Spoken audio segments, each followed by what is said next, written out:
round the clock, learning so home. You get the education for all. Gyanwani, education at your doorstep.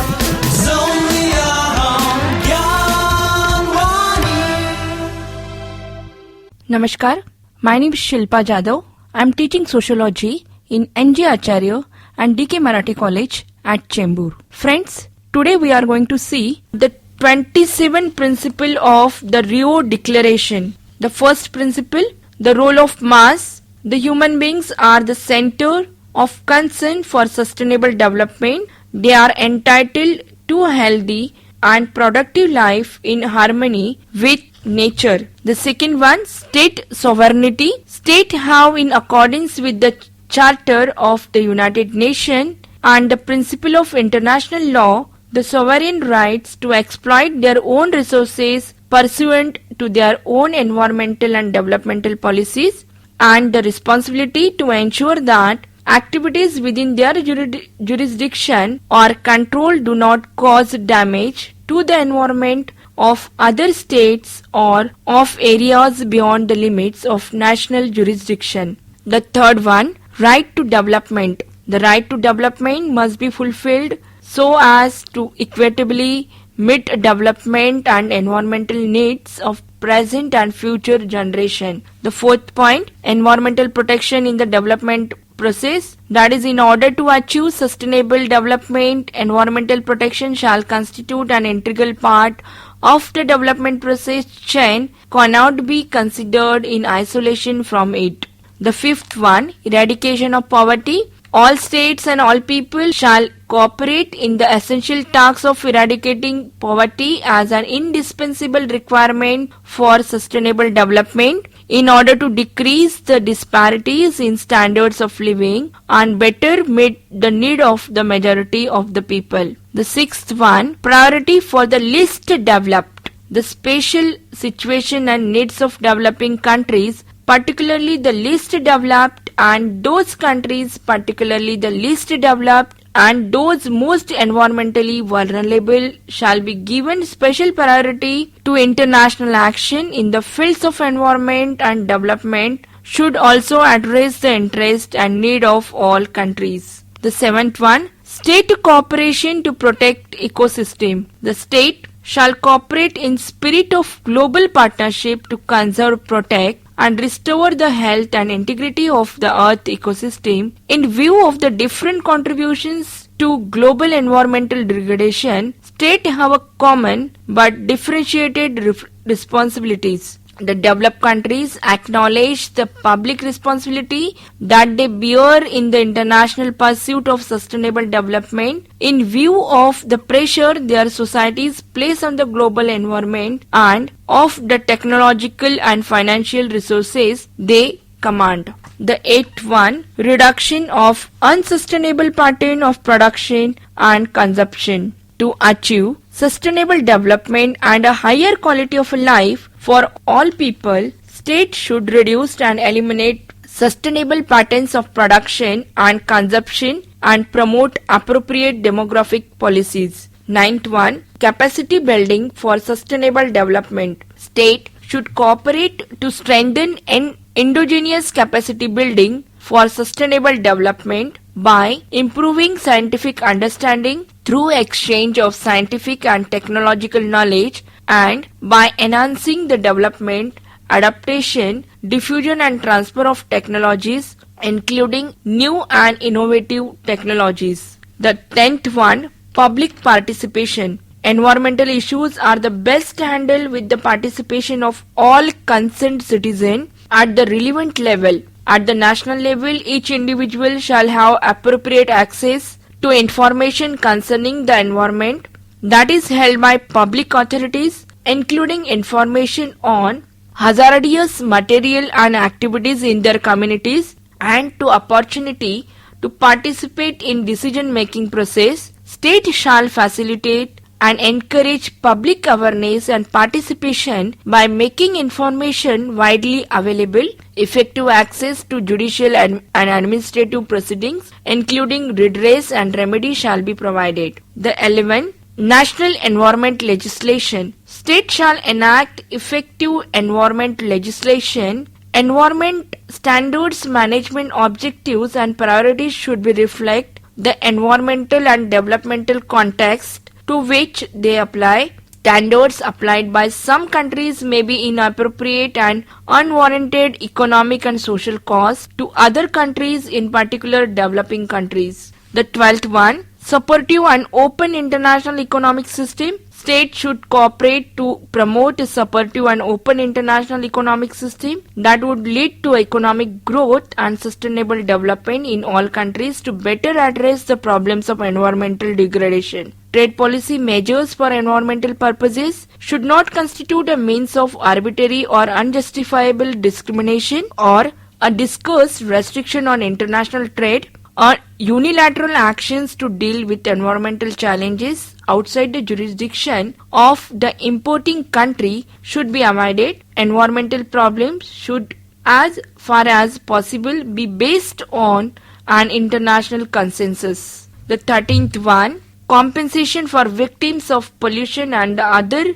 environmental damage. State shall develop national law regarding the liability and compensation for victims of pollution and other environmental damage. States shall also cooperate in an expeditious and more determined manner to develop further international law regarding liability and compensation for adverse effect of international damage caused by activities within their jurisdiction or control to areas beyond their jurisdiction. The 14th objective, state cooperation to prevent environmental dumping. The state should effectively cooperate to discourage or prevent the relocation and transfer to other states of any activities and substances that cause severe environmental degradation or are found to be harmful to human health. The 15th objective, precautionary principle. In order to protect the environment, the precautionary approach shall be widely applied by state according to their capabilities. Where there are threats of serious or irreversible damage, lack of full scientific certainty shall not be used as a reason for postponing cost-effective measures to prevent environmental degradation. 16th one, internationalization of environmental cost. National authorities should endeavor to promote the internationalization of environmental cost and the use of economic instrument taking into account the approach that the polluter should in principle bear the cost of pollution with due regard to the public interest without distorting international trade and investment. 17th one, environmental impact assessment. In that, environmental impact assessment as a national instrument shall be undertaken for proposed activities that are likely to have significant adverse impact on the environment and are subject to decision of a competent national authority. 18th objective, notification of natural disaster. State shall immediately notify other state of any natural disaster or other emergencies that are likely to produce sudden harmful effect on the environment of those states. Every effort shall be made by the international community to help a state so affected. 19th one, prior and timely notification. States should provide prior and timely notification and relevant information to potentially affected states on activities that may have a significant adverse transboundary environmental effect and shall consult with those states at an early stage and in a good faith. 20. Women have a vital role. Women have a vital role in environmental management and development. Their full participation is therefore essential to achieve sustainable development. 21. Youth mobilization. The creativity, ideals and courage of the youth of the world should be mobilized to forge a global partnership in order to achieve sustainable development and ensure a better future for all. 22nd, indigenous people have a vital role. That is, indigenous people and their communities and other local communities have a vital role in environmental management and development because of their knowledge and traditional practices. State should recognize and duly support their identity, culture and interest and enable their effective participation in the achievement of sustainable development.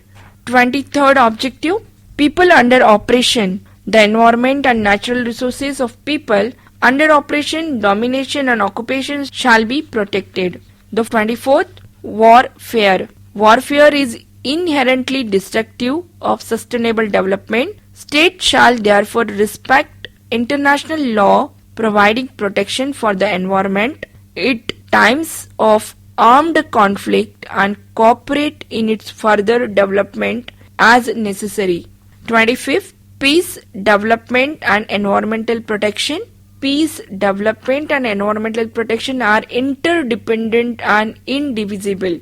Second last, resolution of environmental dispute. State shall resolve all their environmental disputes peacefully and by appropriate means in accordance with the Charter of the United Nations. And the last objective, cooperation between the state and people.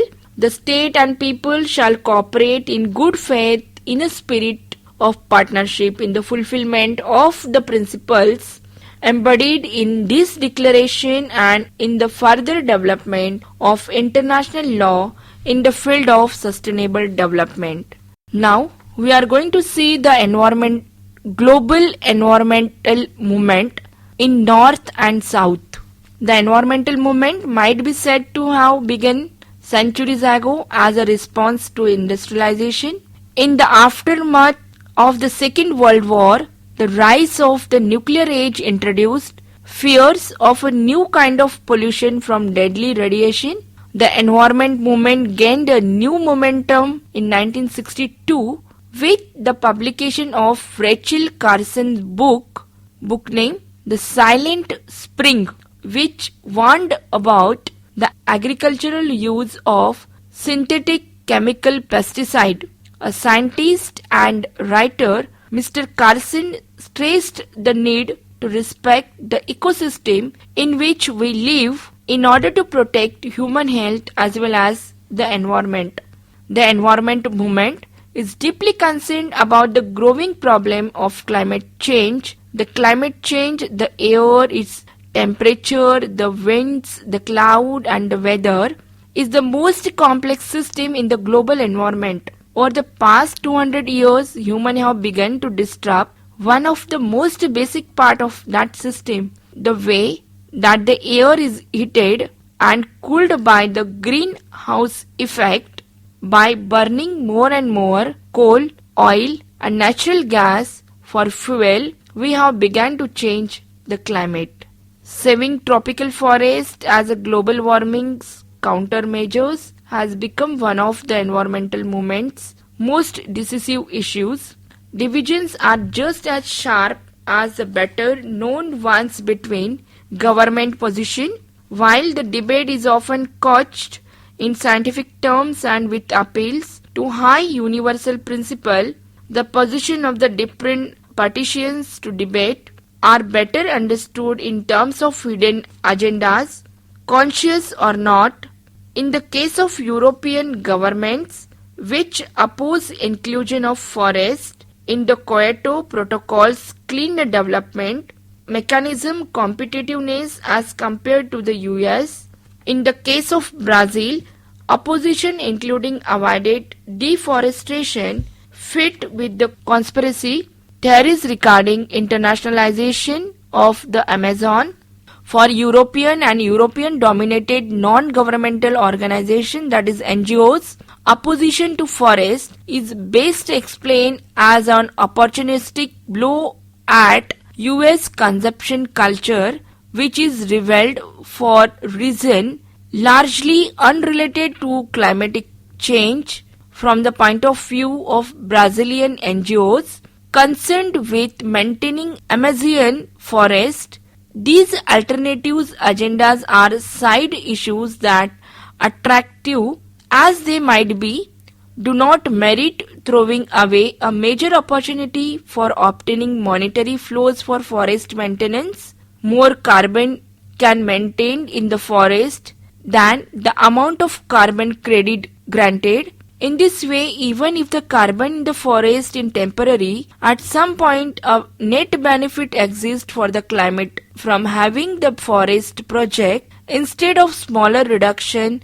in fossil fuel emission, proposals for 10-year accounting and temporary credits effectively deal with issues such as carbon permanence to make the climatic benefits to avoid it, deforestation, real industrialize and develop.